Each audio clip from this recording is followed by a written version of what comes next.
The wind carried the scent of pine and something else, something metallic and final. It was a smell Dmitri had come to know better than his own. He lay motionless, a ghost in the snow-dusted forests of Karelia, his breath a fleeting cloud in the frigid air. The stock of his Mosin Nagant was cold against his cheek, a familiar, unforgiving companion. Below him, in the valley, the German encampment was a hive of activity, a stark gray stain on the pristine white landscape. They were confident, these invaders. They moved with a casual disregard for the silent death that watched them from the trees. Dmitri had been here for 3 days, a silent observer, a patient predator. He had watched them eat, sleep, and laugh, their voices a jarring intrusion into the sanctity of his homeland. He had learned their routines, their faces, the subtle tells of their ranks. He was not just a soldier, he was a student of his enemy, and his final exam was about to begin. He had been given an impossible task. "Hold them," the commissar had said, his voice a low growl in the dimly lit command bunker. "Hold them until the reinforcements arrive." The commissar had a map,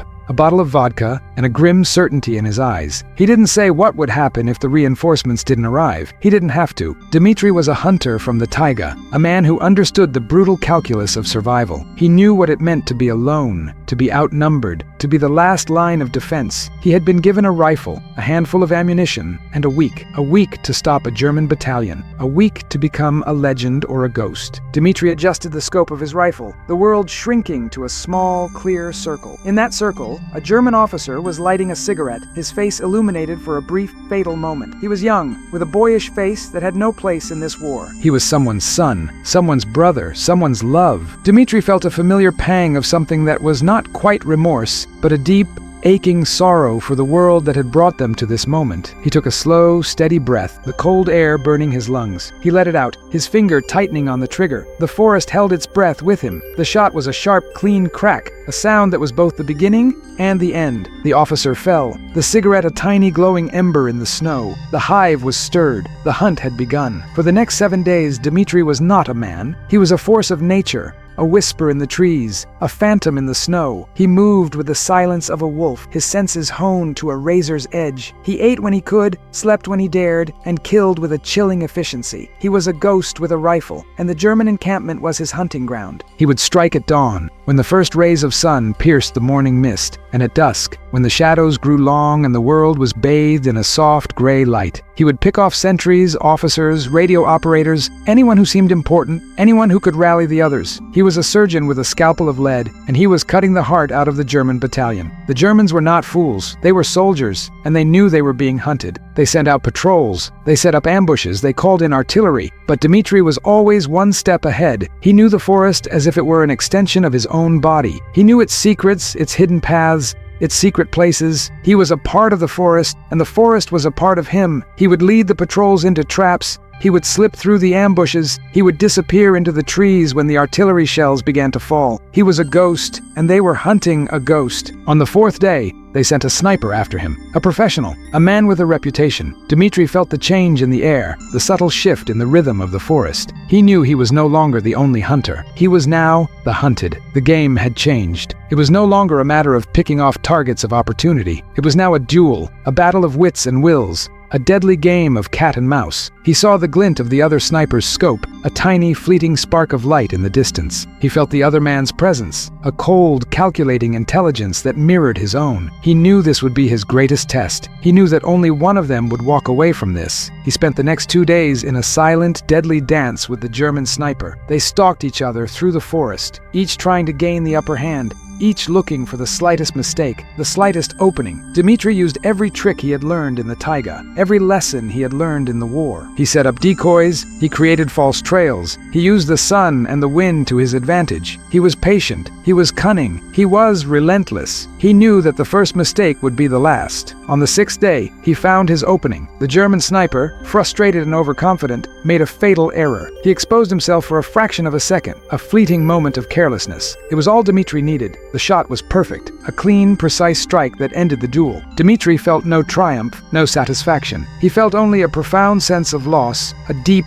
aching sadness for the man he had just killed, a man who was his equal, his brother in the dark art of war. On the 7th day, the reinforcements arrived. The forest was filled with the rumble of tanks, the shouts of men, the roar of battle. Dmitri watched from his perch in the trees, a silent observer of the chaos below. He had done his job. He had held them. He had bought the time they needed. He had become the legend the commissar had asked him to be. He had killed 80 Germans in 1 week. He had become the ghost of Karelia. As the battle raged below, he slipped away, disappearing into the forest, leaving behind only the whispers of his name, the echoes of his deeds, the legend of the Soviet sniper who had held the line. He was never seen again. Some say he died in the final days of the war, a forgotten hero in a forgotten battle. Others say he returned to the taiga, to the wild, untamed land that had forged him, to live out his days in peace and solitude. And some say he is still out there, a silent guardian of the forest, a ghost with a rifle, a legend that will never die. His story is a testament to the human spirit, to the courage and resilience of those who fought in the shadows, to the unsung heroes who turned the tide of war. It is a story of sacrifice, of honor, of a man who became a legend, and a legend who became a ghost. If these memories of sacrifice resonate with you, please consider liking this video, leaving a comment with your thoughts, and subscribing to ensure these stories are never forgotten. He was a product of his time, a time of iron and blood, a time when ordinary men were called upon to do extraordinary things. He was born in a small village in the heart of the taiga, a land of endless forests and frozen rivers. He learned to hunt before he learned to read, to track before he learned to write. He was a child of the wilderness, and the wilderness was his teacher. It taught him patience. It taught him cunning. It taught him the brutal, unforgiving laws of nature. It taught him to be a survivor. When the war came, it was like a storm that swept across the land, a fire that consumed everything in its path. It took his brothers, it took his friends, it took the world he had known. He did not hesitate. He answered the call. He went to war, not as a soldier, but as a hunter. He went to war to protect his home, his land, his people. He went to war to hunt the invaders who had brought death and destruction to his world. He was a natural. His skills as a hunter translated seamlessly to the battlefield. He was a master of camouflage, a master of stealth, a master of the art of the kill. He could disappear into the landscape, becoming a part of the earth, a part of the trees, a part of the snow. He could move without a sound, without a trace, a ghost in the war-torn land. He could kill with a single shot, a clean, precise strike that was both an art and a science. He was a sniper, and he was one of the best. He fought in the great battles of the Eastern Front, from the frozen hell of Stalingrad to the bloody fields of Kursk. He saw things that would haunt him for the rest of his days, things that no man should ever have to see. He saw the horrors of war, the senseless slaughter, the endless suffering. He saw the darkness in the human soul, the capacity for cruelty, the lust for power. But he also saw the light. He saw the courage, the sacrifice, the love, the unbreakable bonds of brotherhood that were forged in the crucible of war. He fought not for glory, not for medals, not for the praise of his commanders. He fought for the man next to him, for the family he had left behind, for the future of his country. He fought for the simple, decent things that the invaders were trying to destroy. He fought for the right to live in peace, to raise a family, to grow old in the land of his birth. He fought for hope. He was a quiet man, a man of few words. He let his rifle do the talking. He was a legend among his comrades, a man who was respected and admired, but also feared. They called him the Ghost, the Shadow, the Silent Death. They told stories about him, stories that were a mixture of fact and fiction, stories that grew with each telling. They said he could see in the dark, that he could talk to the animals, that he was protected by the spirits of the forest. They said he was immortal, but he was not immortal. He was a man who bled, a man who felt pain, a man who mourned for his fallen comrades. He was a man who carried the weight of the world on his shoulders, the weight of the lives he had taken, the weight of the lives he had saved. He was a man who was slowly being consumed by the war, by the darkness, by the endless cycle of violence. He knew that he could not go on forever. He knew that one day his luck would run out, that one day he would make a mistake, that one day he would be the one in the crosshairs. He did not fear death. He had made his peace with it long ago. He feared only one thing, that he would die before his job was done, that he would die before he had done everything he could to protect his people, that he would die before he had made a difference. And so he fought on, with a grim determination, with a cold, calculating fury. He fought on, day after day, week after week, month after month. He fought on, through the snow and the mud, through the heat and the cold, through the hunger and the exhaustion. He fought on until the very end. He fought on until he became the legend that he was destined to be. He fought on until he disappeared into the mists of history, leaving behind only the echoes of his name,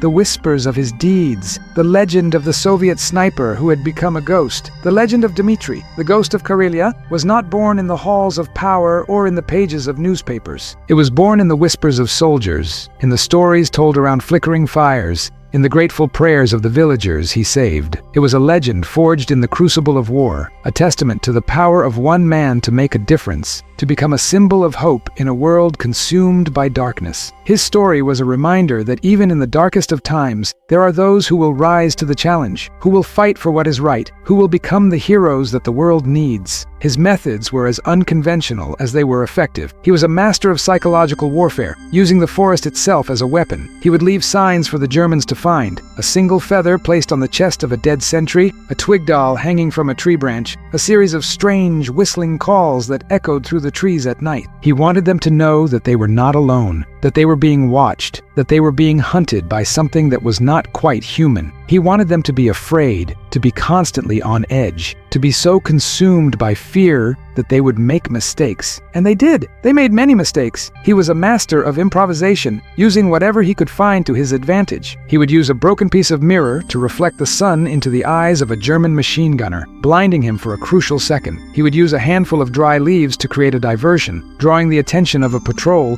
while he slipped away unnoticed. He would use the wind to carry the sound of his shots away from his position, making it impossible for the Germans to pinpoint his location. He was a true artist of war, and the battlefield was his canvas. But his greatest weapon was his mind. He was a student of human nature, a keen observer of the subtle nuances of behavior. He could read a man's thoughts in his eyes, in the way he walked, in the way he held his rifle. He knew when a man was afraid, when he was confident, when he was about to break. He used this knowledge to his advantage, to manipulate his enemies, to lead them into traps, to turn their own strengths against them. He was a chess master, and the forest was his board. He was also a man of deep compassion, a man who understood the true cost of war. He never took pleasure in killing. He saw it as a grim necessity, a painful duty that had been thrust upon him. He would often say a silent prayer for the men he killed, for the souls he had sent into the darkness. He knew that they were not monsters, that they were men just like him, men who had been caught up in the madness of war, men who had families, who had dreams, who had once been innocent. He mourned for them, for the world that had been lost, for the humanity that had been sacrificed on the altar of war. He was a man of contradictions, a man of many layers. He was a killer and a savior, a hunter and a protector,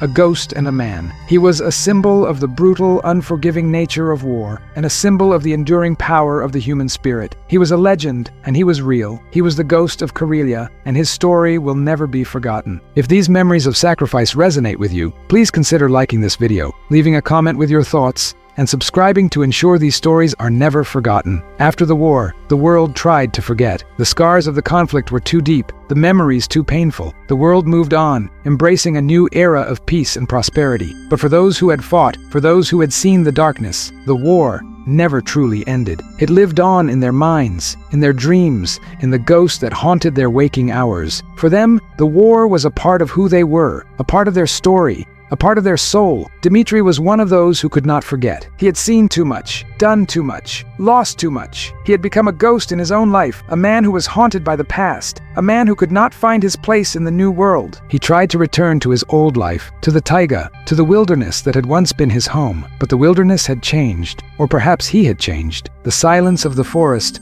no longer brought him peace. It brought him only the echoes of the past, the whispers of the men he had killed, the ghosts of his fallen comrades. He was a man adrift, a man without a purpose. The war had given him a mission, a reason to live, a reason to fight. But now, the war was over, and he was lost. He wandered the land, a ghost in a world that had no place for him. He worked odd jobs, he drank too much. He pushed away anyone who tried to get close to him. He was a man who was slowly fading away, a man who was disappearing into the shadows of his own legend. But even in his darkest moments, there was a spark of the old Dmitri, the Dmitri who had been the ghost of Karelia. He was still a man of honor, a man of courage, a man who would not stand by and watch injustice. He would often find himself in situations where he was called upon to protect the weak, to defend the innocent, to fight for what was right. He would do so without hesitation, without a second thought. He would do so because it was in his nature, because it was who he was. He would do so because he was still a soldier, and a soldier never leaves a man behind. He became a legend in a different way, a local hero, a man who was known for his quiet strength, his unwavering sense of justice, his willingness to help those in need. He was a man who had been to hell and back, a man who had seen the worst of humanity, but who had never lost his faith in the best of it. He was a man who had been broken by the war, but who had been put back together by the simple acts of kindness and compassion that he showed to others. He never spoke of his time in the war. He never told anyone about the 80 Germans he had killed in 1 week. He never told anyone about the legend of the ghost of Karelia. He carried his past with him, a silent burden, a secret that he would take to his grave. He did not want to be remembered as a killer. He wanted to be remembered as a man who had tried to make a difference, a man who had tried to do what was right, a man who had tried to be a good man in a bad world. And so he lived out his days in quiet obscurity, a forgotten hero, a legend that had been lost to time. He died as he had lived, a quiet, unassuming man, a man who had made his peace with the world, a man who had finally found the peace that he had been searching for. He was buried in a small, unmarked grave in a forgotten corner of the taiga, a ghost who had finally found his home. But his story did not die with him. It lived on in the whispers of the wind, in the rustling of the leaves, in the memories of those who had known him. It lived on in the legend of the ghost of Karelia, a legend that would be passed down from generation to generation, a legend that would inspire others to be brave, to be honorable, to be the heroes that the world needs. It lived on in the story of a man who had become a legend, and a legend who had become a ghost, and a ghost who had finally found his peace. The legacy of a man like Dmitri is not something that can be easily measured. It is not found in the number of medals on his chest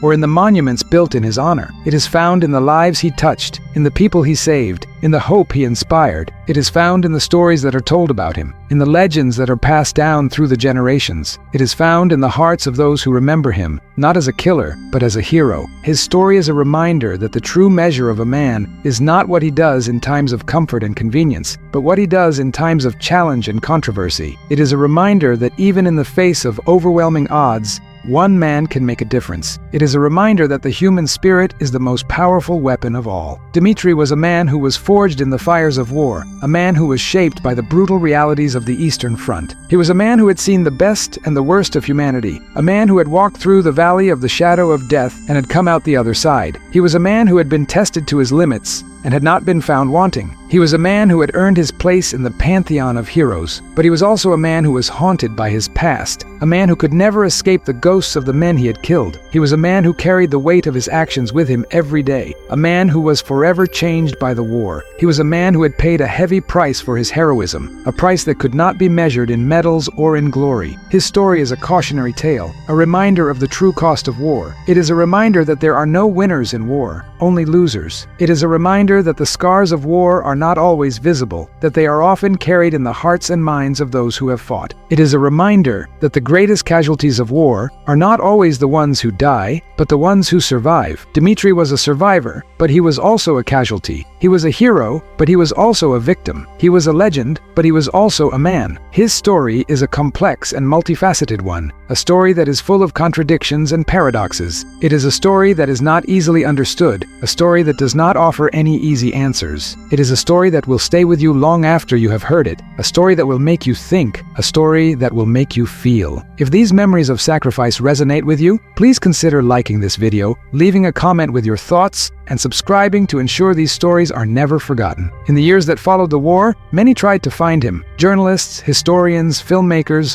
all of them eager to tell his story, to capitalize on his legend. They searched the archives. They interviewed his former comrades. They followed every lead, every rumor, but he was gone. He had vanished without a trace, a ghost who had returned to the shadows. Some said he had gone to live in a remote monastery, seeking solace and redemption in the silence of the cloister. Others said he had been recruited by the secret services, his skills as a sniper too valuable to be wasted in peacetime. And some said he had never existed at all, that he was a myth, a legend created by the Soviet propaganda machine to boost morale and inspire the troops. But for those who had known him, for those who had fought alongside him, for those who had been saved by him, he was very real. He was a man of flesh and blood, a man who had laughed and cried, a man who had loved and lost. He was a man who had made a difference, a man who had changed the course of their lives. He was a man they would never forget. And so his legend grew, a legend that was a mixture of fact and fiction, a legend that was shaped by the memories of those who had known him and by the imagination of those who had not. It was a legend that was told and retold, a legend that was passed down from generation to generation, a legend that became a part of the folklore of the war. It was a legend that spoke of a man who could move through the forest like a shadow, a man who could kill with a single shot, a man who was protected by the spirits of the taiga. It was a legend that spoke of a man who was a hero, a savior,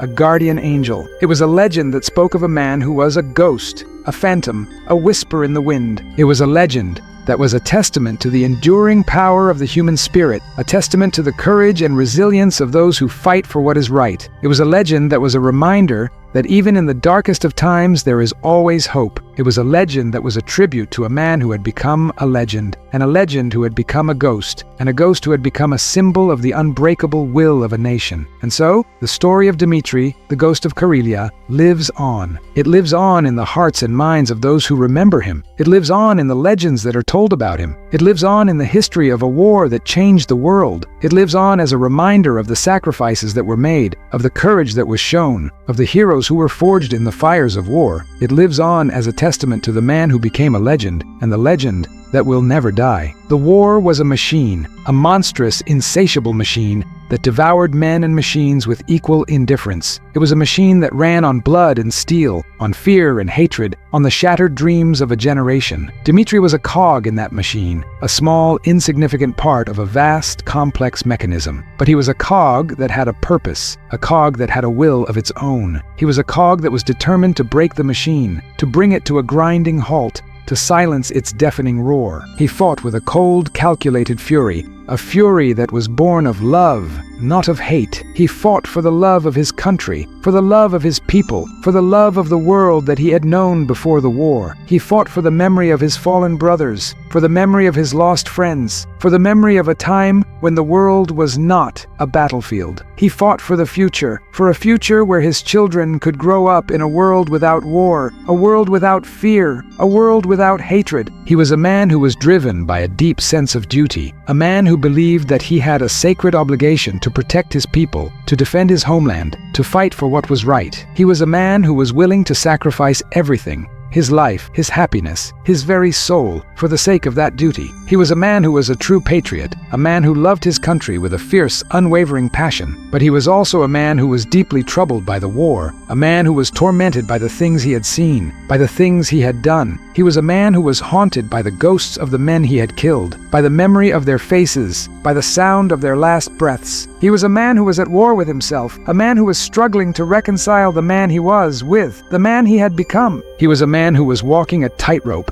a man who was balancing on the razor's edge between sanity and madness, between hope and despair, between life and death. He was a man who was in danger of losing himself, of becoming the monster that he was fighting. He was a man who was in desperate need of a lifeline, a reason to keep fighting, a reason to keep living. He found that lifeline in the eyes of a young girl, a girl who had lost everything in the war, a girl who had been orphaned, a girl who had been left to fend for herself in a world that had gone mad. He found her in a bombed-out village, a small, fragile creature huddled in the ruins of what had once been her home. He saw in her eyes the same fear, the same pain, the same loss that he felt in his own heart. He saw in her a reflection of himself, a reflection of the innocence that had been stolen from him, a reflection of the hope that he had thought was lost forever. He took her under his wing. He became her protector, her guardian, her father. He taught her how to survive, how to find food, how to build a shelter, how to stay hidden from the enemy. He taught her how to be strong, how to be resilient, how to never give up hope. He taught her how to be a survivor,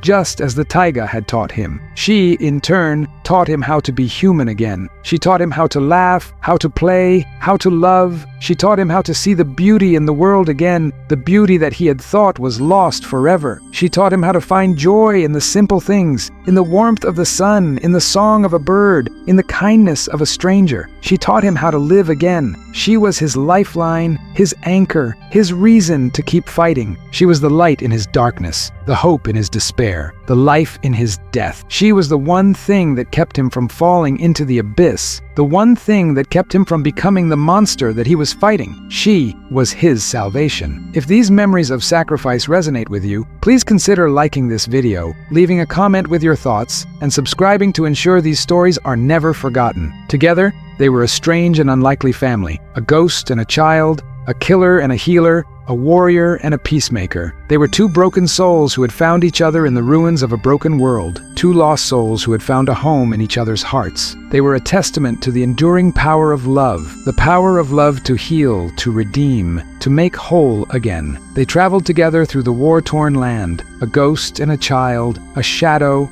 and a light. They saw the best and the worst of humanity, the depths of its depravity and the heights of its nobility. They saw the horrors of war, the senseless slaughter, the endless suffering, but they also saw the acts of kindness, the moments of compassion, the glimmers of hope that shone through the darkness. They saw a soldier share his last crust of bread with a starving child. They saw a doctor work tirelessly to save the lives of the wounded, friend and foe alike. They saw a group of villagers risk their own lives to hide a family of refugees from the enemy. They saw the human spirit at its most resilient, its most courageous, its most compassionate. These were the moments that kept them going, the moments that gave them hope, the moments that reminded them of what they were fighting for. These were the moments that made them believe that a better world was possible, a world where peace and love and kindness would triumph over war and hatred and violence. These were the moments that made them believe in the future, and so they fought on, a ghost and a child, a warrior and a peacemaker. They fought on, not with guns and bullets, but with love and compassion. They fought on not to kill, but to heal. They fought on not to destroy, but to build. They fought on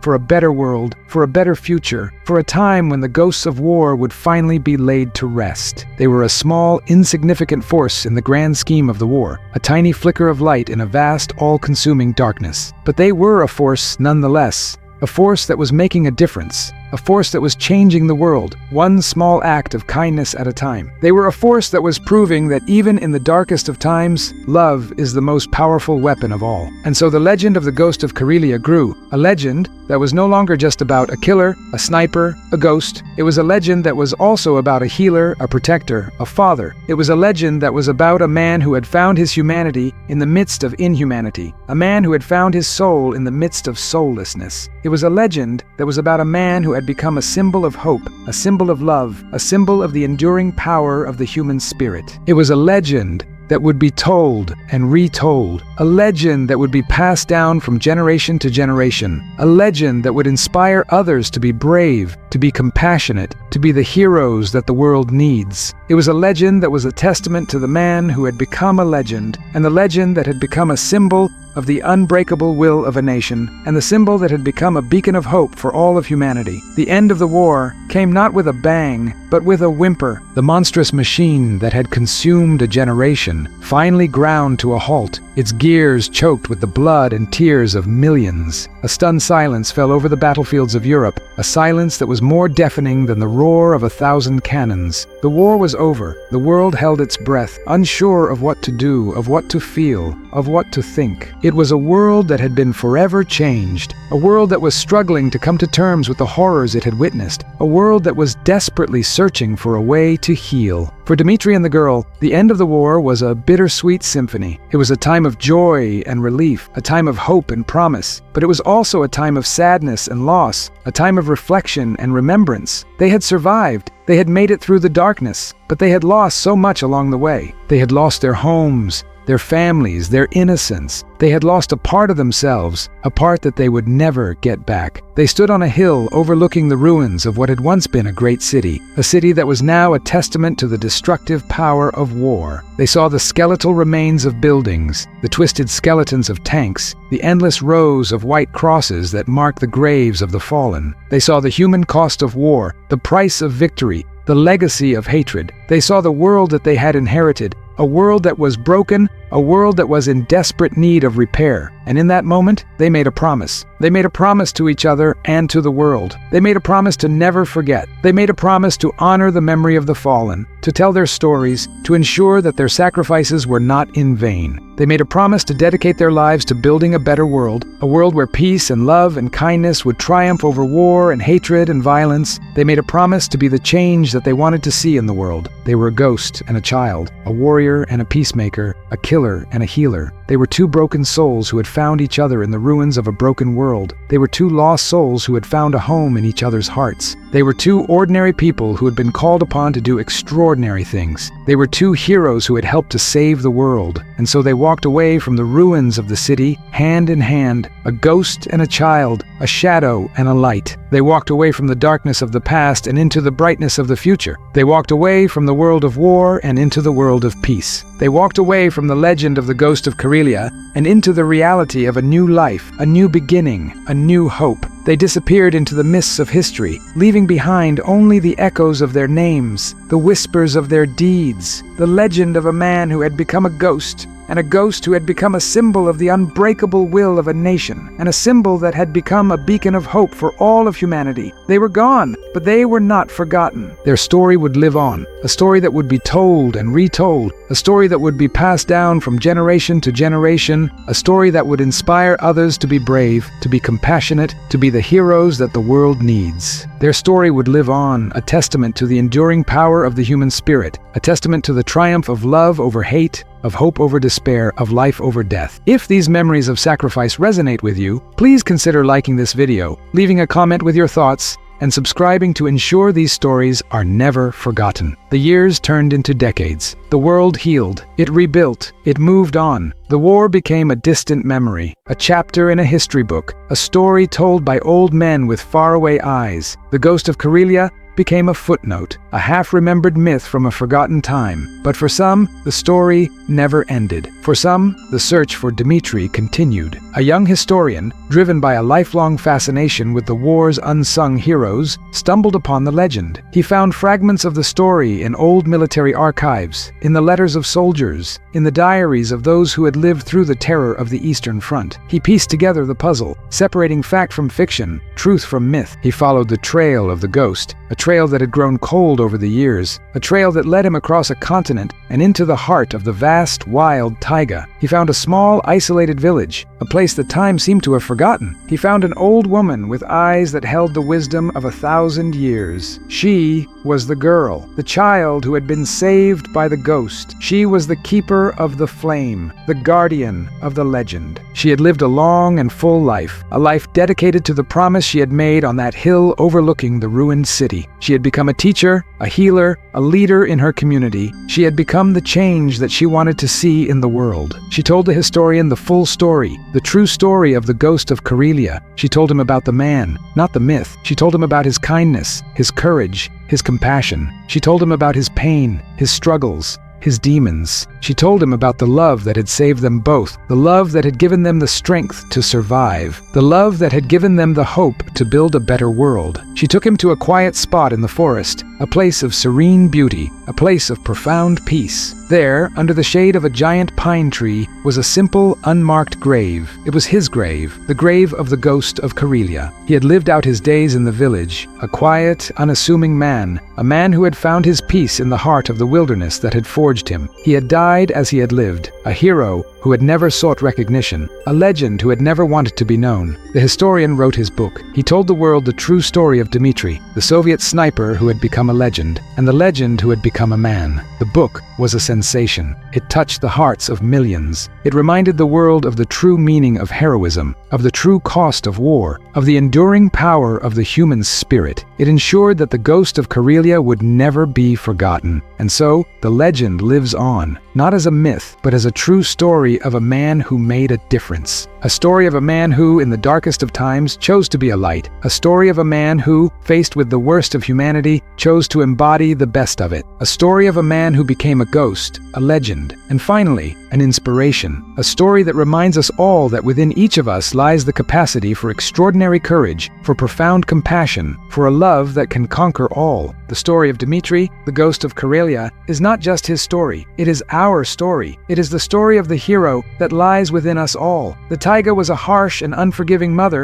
but a loving one. She taught Dmitri the language of the forest, the subtle symphony of the wilderness. He learned the calls of the birds, the tracks of the beasts, the secrets of the ancient trees. He learned to read the wind, to predict the weather, to feel the pulse of the earth beneath his feet. He was a part of the taiga, and the taiga was a part of him. His father, a man as gnarled and resilient as the pines that surrounded their small cabin, had taught him to hunt. But more than that, he had taught him respect. Respect for the animals he hunted, for the forest that provided for them, for the delicate balance of life and death. "We take only what we need, my son," he would say, his voice a low rumble like distant thunder. "And we always give thanks." This was the creed that Dmitri lived by, the creed that would guide him through the horrors of the war. His mother, a woman with eyes as deep and mysterious as a forest pool, had taught him the stories of his people, the ancient legends of the taiga. She told him of the spirits that lived in the trees, of the great bear that was the master of the forest, of the firebird that brought light and hope to the world. She taught him to see the magic in the world, the beauty in the simple things, the power of the human heart. These were the stories that would sustain him in the darkest of times, the stories that would remind him of the world he was fighting for. When the war came, it was a violation, a desecration of everything he held sacred. The invaders were not hunters. They were butchers. They killed without respect, without remorse, without thanks. They took what they wanted, and they destroyed the rest. They were a cancer, a plague, a darkness that threatened to consume the world. Dmitri knew that he had to fight. He had to protect his home, his family,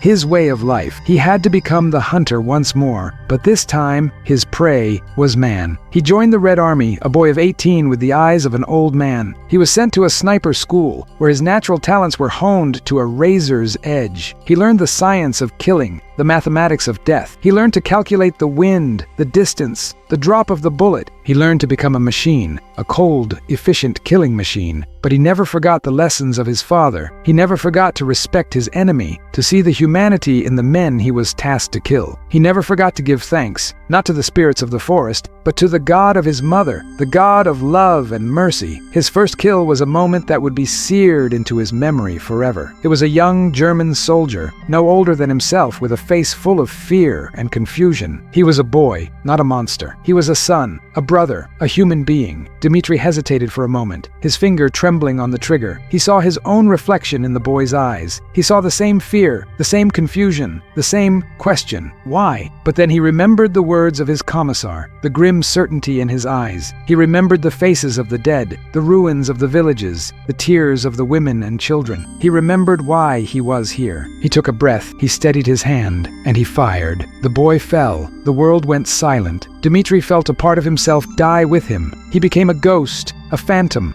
a whisper in the wind. He moved through the battlefield like a shadow, unseen, unheard, unknown. He killed with a chilling efficiency, a grim determination. He became a legend, a myth, a symbol of hope for his comrades, a symbol of terror for his enemies. But with every kill, a piece of his soul was chipped away. With every life he took, a part of his own life was extinguished. He was a hero, but he was also a casualty. He was a victor, but he was also a victim. He was a man who was winning the war, but losing himself. If these memories of sacrifice resonate with you, please consider liking this video, leaving a comment with your thoughts, and subscribing to ensure these stories are never forgotten. The week of the 80 kills was a descent into a special kind of hell. It was a blur of snow and blood, of fear and adrenaline, of life and death. Dmitri pushed himself to the limits of human endurance, and then beyond. He became a creature of instinct, a being of pure, unadulterated will. He was no longer a man. He was a weapon that was aimed at the heart of the enemy. He moved through the forest like a wraith, his senses on fire. He could smell the fear of the Germans. He could hear the beating of their hearts. He could see the flicker of their souls in their eyes. He was a predator, and they were his prey. He hunted them with a relentless, single-minded focus. He was a force of nature, a storm of righteous fury, a whirlwind of death and destruction. He killed them in their sleep. He killed them as they ate. He killed them as they wrote letters home to their loved ones. He killed them without mercy, without hesitation, without remorse. He was a ghost, a phantom, a whisper in the wind. He was the angel of death, and he had come to collect his due, but the cost was immense. With each kill, he felt a part of himself die. With each life he took, a piece of his own soul was lost. He was a man who was being consumed by the darkness, a man who was becoming the monster that he was fighting. He was a man who was on the verge of losing himself completely. He was saved by the memory of the girl he had found in the bombed-out village, the girl who had taught him how to be human again. He saw her face in the faces of the men he killed. He heard her voice in the screams of the dying. He felt her touch in the cold, unforgiving steel of his rifle. She was his anchor, his lifeline, his reason to keep fighting. She was the one thing that kept him from falling into the abyss. He fought on for her, for the future she represented, for the world that she deserved. He fought on through the snow and the blood,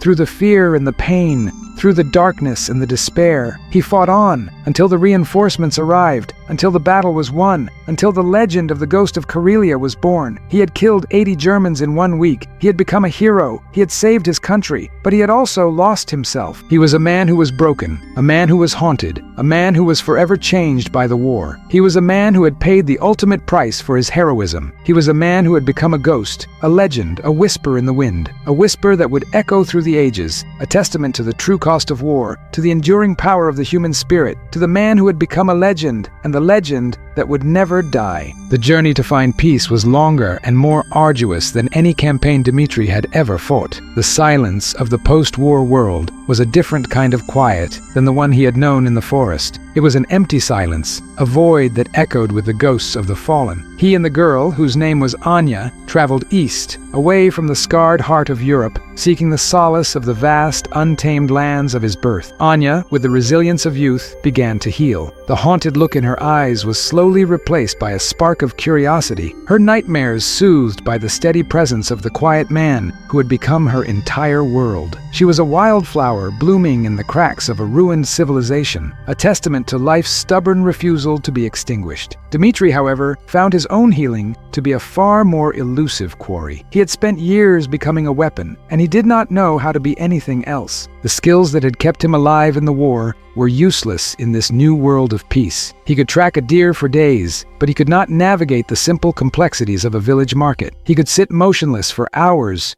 waiting for the perfect shot, but he could not sit still through a friendly conversation. The war had taken more than just his brothers and his innocence. It had taken his ability to belong to the world of men. He tried to teach Anya the ways of the taiga, the lessons his father had taught him. He showed her how to read the stories written in the snow, how to listen to the whispers of the wind, how to find sustenance and shelter in the embrace of the forest. In teaching her, he found a flicker of his old self, the boy who had been one with the wilderness. Anya was a quick study, her spirit as wild and free as the land itself. She absorbed his knowledge, but she also gave him something in return. She gave him a reason to look forward, not back. She gave him a purpose beyond survival. She gave him a home, not a place on a map, but a place in her heart. They settled in a remote corner of the taiga, far from the lingering shadows of the war. They built a small cabin with their own hands, a sanctuary of wood and stone against the harshness of the world. Life was simple, but it was good. It was a life of hard work, of quiet companionship, of shared meals and silent understanding. Dmitri hunted, and Anya tended their small garden. They were two solitary souls who had found a universe in each other. The ghosts of the war still visited Dmitri in the dead of night, their faces a silent chorus of accusation. But now, he had Anya. He would feel her small hand slip into his, a silent reassurance in the darkness, and the ghosts would recede, their power diminished by the simple, profound presence of love. Years passed. Anya grew from a girl into a woman, her beauty as breathtaking as a sunrise over the frozen taiga. Dmitri grew older, the lines on his face a map of the battles he had fought, both on the battlefield and within his own soul. The legend of the Ghost of Karelia had faded into the mists of time, a half-forgotten story from a long-ago war. Dmitri was content with his anonymity. He had no desire for fame or recognition. He had found his peace,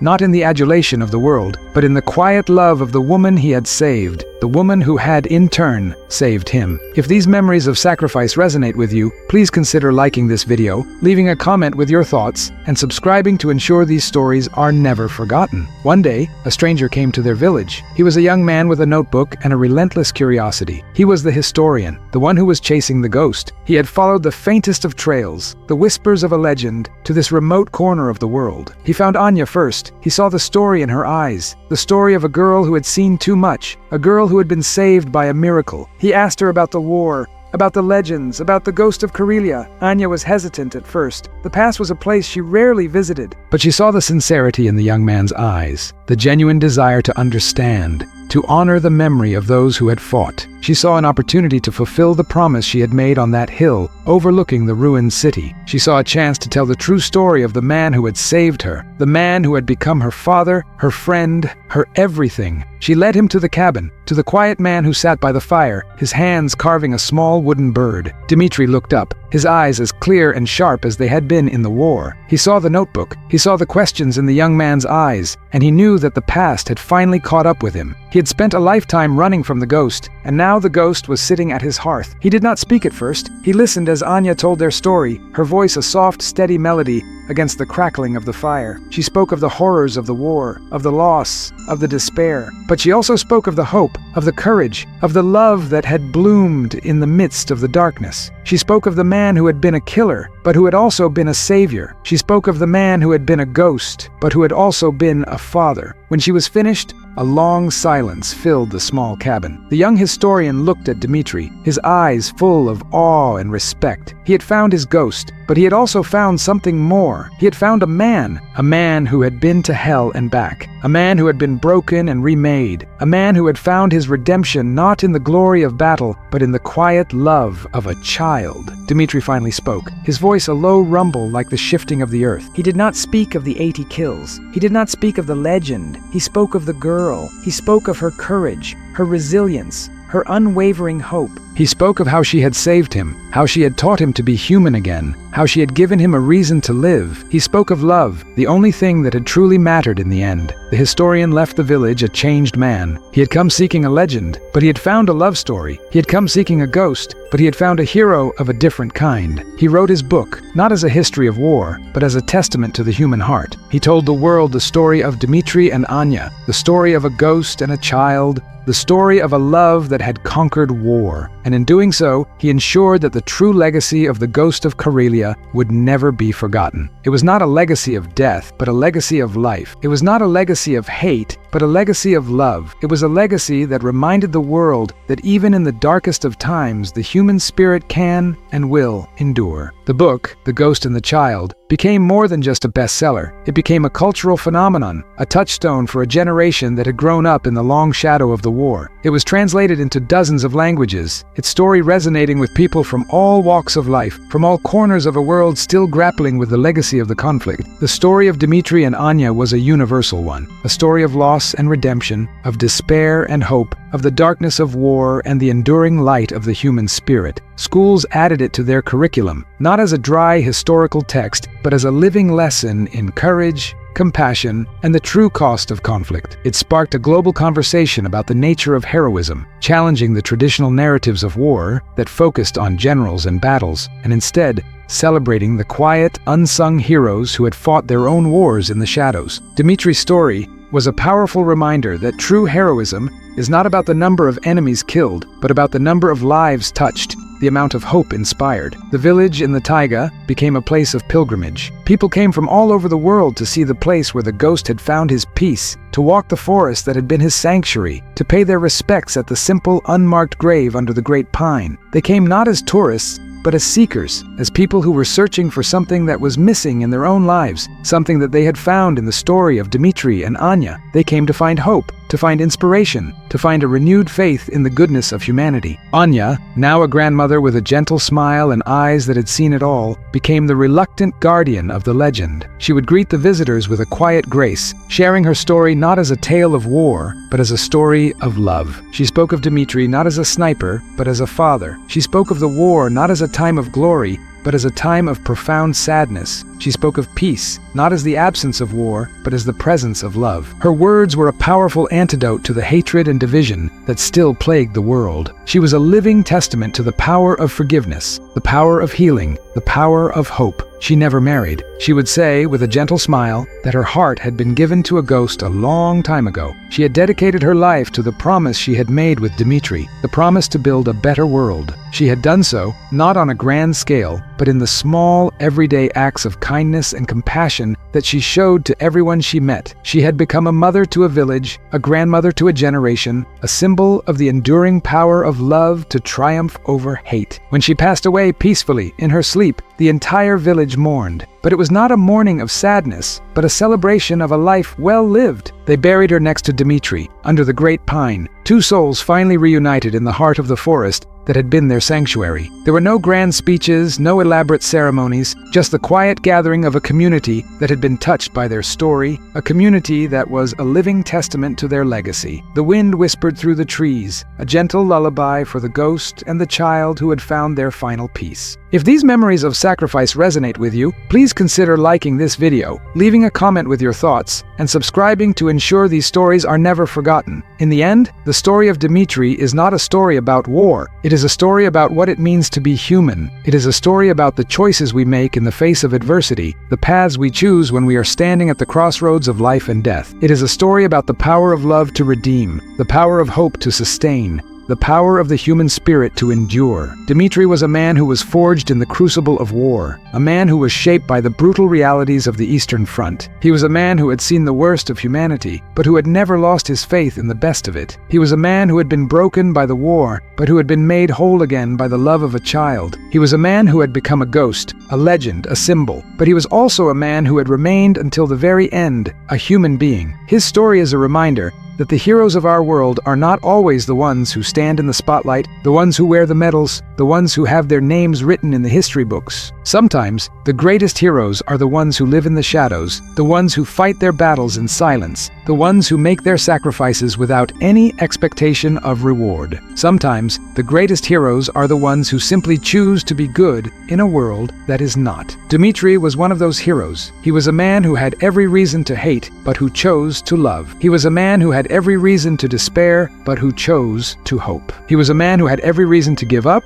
but who chose to fight on. He was a man who had become a ghost, but who had never lost his soul. And so, as we look back on the story of the ghost of Karelia, let us not remember him as a killer, but as a protector. Let us not remember him as a sniper, but as a father. Let us not remember him as a ghost, but as a man who, in the darkest of times, chose to be a light, a man who, in a world consumed by hatred, chose to be a beacon of love, a man who, in a war that celebrated death, chose to be a champion of life. Let us remember him as a hero, a true hero, a hero who reminds us of the best that we can be, a hero who inspires us to be better than we are, a hero whose legend will never die, because it is a legend that is written not in the pages of a history book, but in the hearts of all who have been touched by his story. The story of Dmitri, the ghost of Karelia, is a story for all time. It is a story that will continue to echo through the ages, a whisper in the wind, a testament to the enduring power of the human spirit, a reminder that even in the darkest of nights, the stars still shine. The forest, once a sanctuary, had become a labyrinth of death. Every tree was a potential hiding place for the enemy, every gust of wind a carrier of their scent. Dmitri moved through this transformed landscape with a heightened sense of awareness,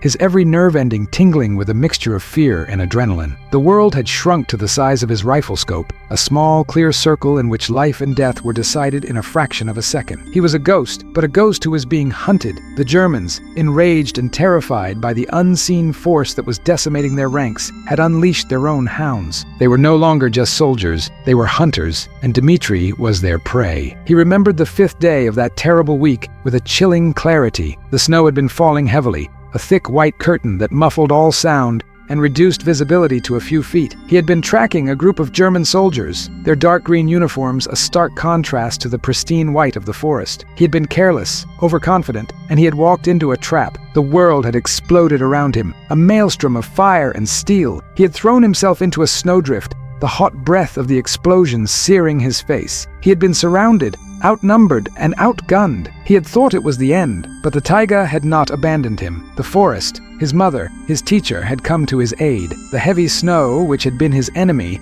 now became his ally. It blinded the Germans. It confused them. It gave him the cover he needed to escape. He had moved through the blizzard like a phantom, a whisper in the wind, leaving behind a trail of confusion and death. He had picked them off one by one, his shots muffled by the falling snow, his presence betrayed only by the sudden, silent collapse of his victims. He had turned their trap into his hunting ground. He had become the blizzard, a force of nature that could not be stopped, that could not be defeated. He had survived, but the experience had changed him. He had come face to face with his own mortality, and the encounter had left him shaken. He had realized that he was not invincible, that he was not a god, that he was just a man who could bleed, a man who could die. The realization had been a sobering one, a reminder of the fragility of life, of the thin line that separates the living from the dead. It had also been a liberating one. It had freed him from the illusion of his own immortality, and in doing so, it had made him a better sniper. It had made him more cautious, more patient, more cunning. It had made him a true master of his craft. He had also learned something else on that day. He had learned that he was not alone. The forest was with him. The spirits of his ancestors were with him. The love of Anya was with him. He was a part of something larger than himself, a part of a story that had begun long before he was born and would continue long after he was gone. He was a warrior in a long line of warriors, a protector of a sacred land, a guardian of a sacred trust. He was the ghost of Karelia, and he would not fail. If these memories of sacrifice resonate with you, please consider liking this video, leaving a comment with your thoughts,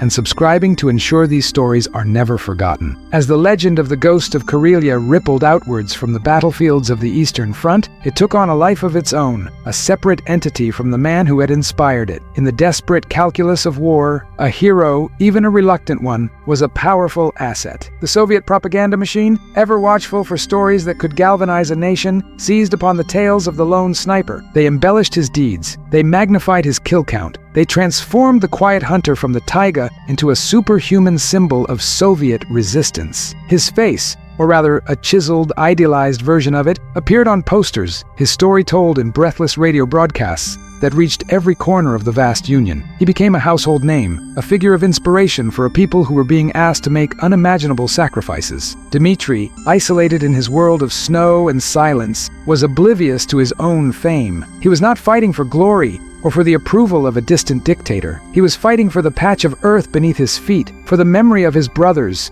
for the future of a small girl who had lost everything. The chasm between the man and the myth was vast and unbridgeable. The man was racked with doubt, haunted by the faces of the dead, his soul a landscape of scars. The myth was a flawless hero, a righteous avenger, a symbol of unwavering strength and certainty. This disconnect was perhaps the greatest tragedy of Dmitri's story. He had become a symbol of the very thing he was fighting against, the dehumanization of war. The propaganda machine had stripped him of his complexity, his vulnerability, his humanity.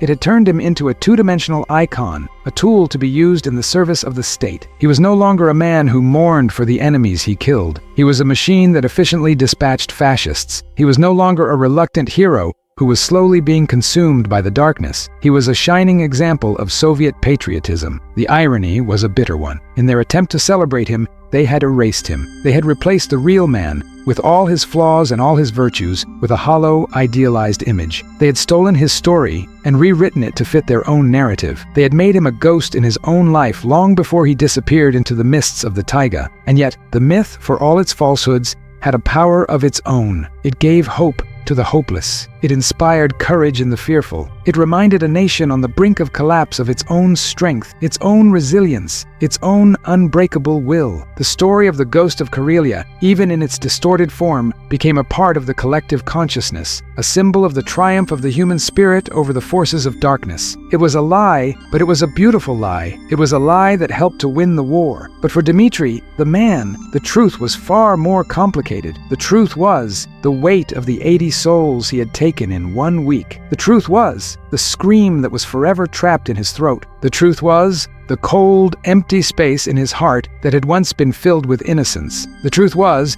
that he was a hero who had lost himself in the process of saving others. The truth was that he was a ghost, long before he became a legend. After the seventh day, a profound and unnerving silence descended upon Dimitri's world. The reinforcements had arrived, and the thunder of their advance had rolled eastward, leaving him in a pocket of quiet that was more deafening than the cacophony of battle. He remained in his perch for a full day, a statue carved from ice and exhaustion, his body a single, screaming ache. The adrenaline that had fueled him for a week had evaporated, leaving behind a residue of nausea and a tremor in his hands that he could not still. He tried to eat, but the dry rations tasted like ash in his mouth. He tried to sleep, but his eyelids flew open at the slightest sound, his mind a relentless projector of the faces of the men he had killed. Each face was a silent accusation, a question he could not answer. He had become a stranger to himself. The man who had climbed into this sniper's nest a week ago was not the same man who now struggled to remember the simple act of putting one foot in front of the other. That man had been a hunter, a soldier,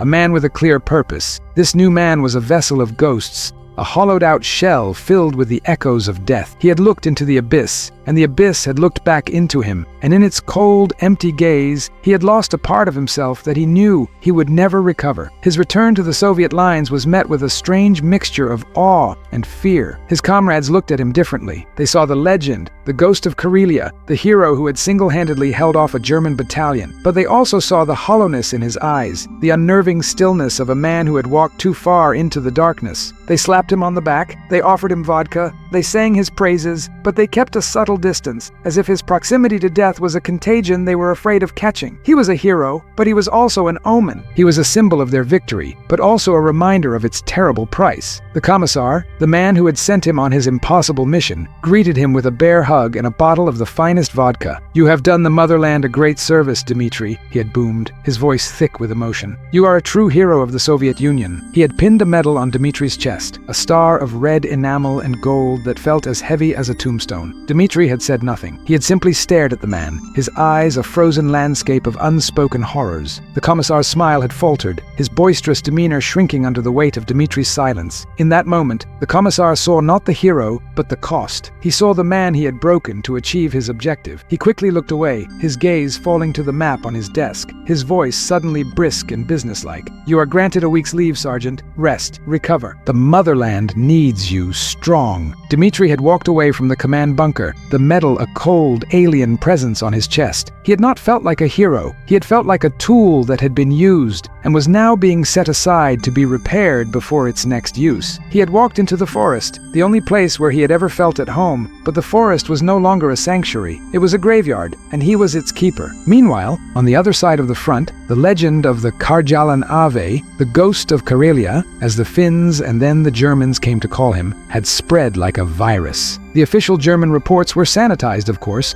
speaking of heavy partisan activity and unexpectedly strong resistance. But the letters from the soldiers at the front told a different story. They spoke of a phantom in the trees, a sniper who could not be seen, who could not be caught, who killed with a supernatural precision. They spoke of a growing fear, a paranoia that gripped the German lines, a sense that the forest itself was their enemy. Soldiers started seeing shadows in the trees, hearing whispers in the wind. They refused to go on patrol. They feigned illness. They shot at anything that moved. The ghost of Karelia was not just killing German soldiers, he was destroying their morale, their discipline, their will to fight. The German High Command, initially dismissive of the reports, could no longer ignore the problem. The loss of an entire battalion's combat effectiveness in a week was a strategic blow they could not afford. They dispatched their best weapon against the ghost, SS Standartenführer Ernst König, a legendary sniper in his own right, the head of the German sniper school at Zossen. König was a man who embodied the cold, ruthless efficiency of the Nazi war machine. He was a master of the psychological game, a hunter who enjoyed the intellectual challenge of the duel as much as the kill itself. He arrived at the front with a hand-picked team of snipers, his mission a simple one: to hunt down the ghost of Karelia and to bring back his head as a trophy. The ultimate duel was about to begin.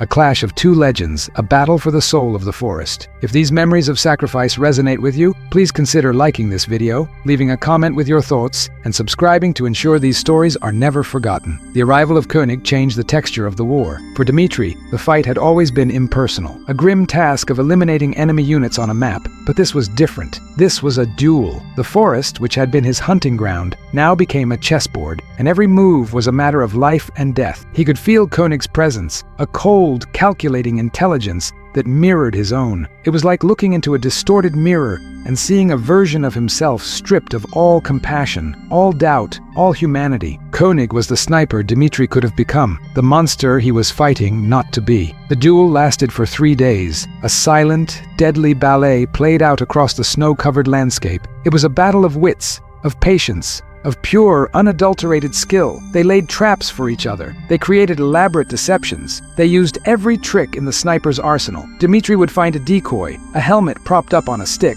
and know that Koenig was watching, waiting for him to make a mistake. Koenig would find a set of tracks that led to a dead end, a false trail designed to lure him into an ambush, and know that the ghost was playing with him. It was on the 3rd day that Dmitri finally gained the upper hand. He had found the perfect spot, a small, natural depression in the ground, concealed by a thicket of pine branches. He had been there for hours, motionless, his body a part of the frozen earth. He had a clear view of the German lines, and he knew that Koenig was out there, somewhere, watching, waiting. Dmitri did something that went against every instinct, every rule of sniper warfare. He exposed himself. For a fraction of a second, he allowed the sun to glint off his scope. It was a calculated risk, a deliberate invitation, a challenge. He was baiting the trap with himself. He saw the muzzle flash from a cluster of rocks across the valley, a tiny, almost imperceptible flicker of light. The bullet whizzed past his head, so close that he could feel its heat. He had him. He knew where Koenig was, but he did not fire. Not yet. That was what Koenig would be expecting. He was a master of relocation, of the shoot-and-scoot tactic. Dmitri waited. He counted to 10, his heart a slow, steady drum against his ribs. He knew that Koenig would be moving, but he also knew that he would not be able to resist the temptation to see if he had hit his mark. He would need to find a new position, a new vantage point, and in that moment of transition, in that brief, unguarded instant, he would be vulnerable. Dmitri shifted his aim slightly to a spot a few yards to the right of the rocks. He scanned the area, his eyes searching for any sign of movement, any disturbance in the snow, any shadow that was out of place. And then he saw it, a small, dark shape, moving slowly, cautiously from behind the rocks. It was Koenig. He was crawling, trying to make his way to a new firing position. He thought he was invisible. He was wrong. Dmitri took a breath. He let it out. He squeezed the trigger. The shot was clean, precise, final. The dark shape in the snow went still. The duel was over. The ghost of Karelia had defeated the master of Zosen, but there was no triumph in Dmitri's heart. There was only a profound, aching sadness. He had looked into the face of his own darkness, and he had been forced to destroy it. He had killed a man who was his equal, his brother in the dark art of war. He had killed a part of himself. In the aftermath of the duel, a strange thing happened. The legend of the ghost of Karelia began to fade. The German attacks became less frequent, their patrols more cautious. The front lines stabilized. The war moved on, leaving Dmitri's small corner of the forest in a state of uneasy peace. He had won the battle, but he had lost the war for his own soul. He knew that he could not go on. He could not be a sniper anymore. He could not be a killer. He had seen too much, done too much, lost too much. He was a ghost, a man who was no longer a part of the world of the living. And so, he made a choice. He chose to disappear. He slipped away from the Soviet lines, leaving behind his rifle, his medal, his legend. He walked into the forest, the only place where he had ever felt at home, and he did not look back. He walked for days, for weeks, for months. He walked until the sounds of war were a distant memory, a faint echo in the back of his mind. He walked until he had shed the skin of the sniper, the ghost, the hero. He walked until he was just a man again, a man who was searching for a reason to live. He found that reason in the eyes of a small girl who was huddled in the ruins of a bombed-out village. He found it in her fear, in her pain, in her unwavering hope. He found it in her simple, profound need for love, for protection, for a human connection. He found it in Anya, and in finding her, he found himself. He found the man he had been before the war, the man he had thought was lost forever. He found his redemption. Their story, the story of the ghost and the child, is a story that transcends the boundaries of war and peace, of life and death. It is a story about the enduring power of the human spirit, the power to heal, to forgive, to love. It is a story that reminds us that even in the darkest of times, there is always hope, It is a story that reminds us that even the most broken of souls can be made whole again. It is a story that reminds us that the greatest victory is not the one that is won on the battlefield, but the one that is won in the human heart. If these memories of sacrifice resonate with you, please consider liking this video, leaving a comment with your thoughts, and subscribing to ensure these stories are never forgotten. The final tally was not 80, it was 81. The last was Koenig. But that number, the one that had made him a legend, meant nothing to Dmitri. Each number was a life, a world extinguished, a story cut short. He did not see them as notches on his rifle stock, but as scars on his soul. The weight of those 81 lives was a burden he would carry for the rest of his days, a silent testament to the true cost of his heroism. The world could celebrate the legend. He would mourn the men. This was his penance, his private war that would continue long after the guns had fallen silent. It was in the quiet moments, in the space between breaths, that they would come to him, the ghosts of the fallen. They were not vengeful spirits. They were simply there, a silent chorus of what-ifs and might-have-beens. And in their presence, Dmitri found not torment, but a strange kind of solace. They were a part of him now, a part of his story, and in remembering them, in honoring their memory, he kept a small piece of his own humanity alive. He was their keeper, their final witness, the one who would carry their stories into the silence. And in that, he found a new purpose, a new mission. He was no longer a sniper, he was a guardian of the lost. And that perhaps was his true legacy. The legend of the Ghost of Karelia was not a story of a killer. It was the story of a man who had learned to live with his ghosts, and in doing so, had found a way to save himself. It was a story of a war that had ended, and a peace that had been hard won, not on the battlefield, but in the quiet, lonely landscape of the human heart. The final shot had been fired, not from his rifle, but from a place of love, a place of forgiveness, a place of hope. And that was the shot that had truly made him a hero, the shot that had saved them all, the shot that would echo through eternity, the shot that had finally brought the ghost home. The story of Dmitri, the Ghost of Karelia, is ultimately a story about redemption. It is a story about a man who was broken by war, who was transformed into a weapon, who was forced to become something he never wanted to be. But it is also a story about how love, compassion, and the human connection can heal even the deepest wounds. It is a story that speaks to the universal human experience of suffering and recovery, of loss and finding meaning again. In the years since the war ended, many have tried to understand Dmitri's story, to extract lessons from it, to apply its wisdom to their own lives. Some have seen in his tale a cautionary warning about the dehumanizing effects of war. Others have found in it a message of hope, a reminder that even the most traumatized among us can find healing and purpose. Still others have viewed it as a testament to the power of the individual to make a difference, to stand against overwhelming odds and emerge victorious. But perhaps the most important lesson that Dmitri's story teaches us is this: that true heroism is not measured by the number of enemies defeated, but by the ability to remain human in the face of inhumanity. It is not measured by the medals we receive, but by the lives we touch. It is not measured by the legends that are told about us, but by the love we give and the hope we inspire in others. Dmitri was a sniper, a killer, a soldier, but he was also a father, a protector, a healer. He was a man who faced the worst that the world had to offer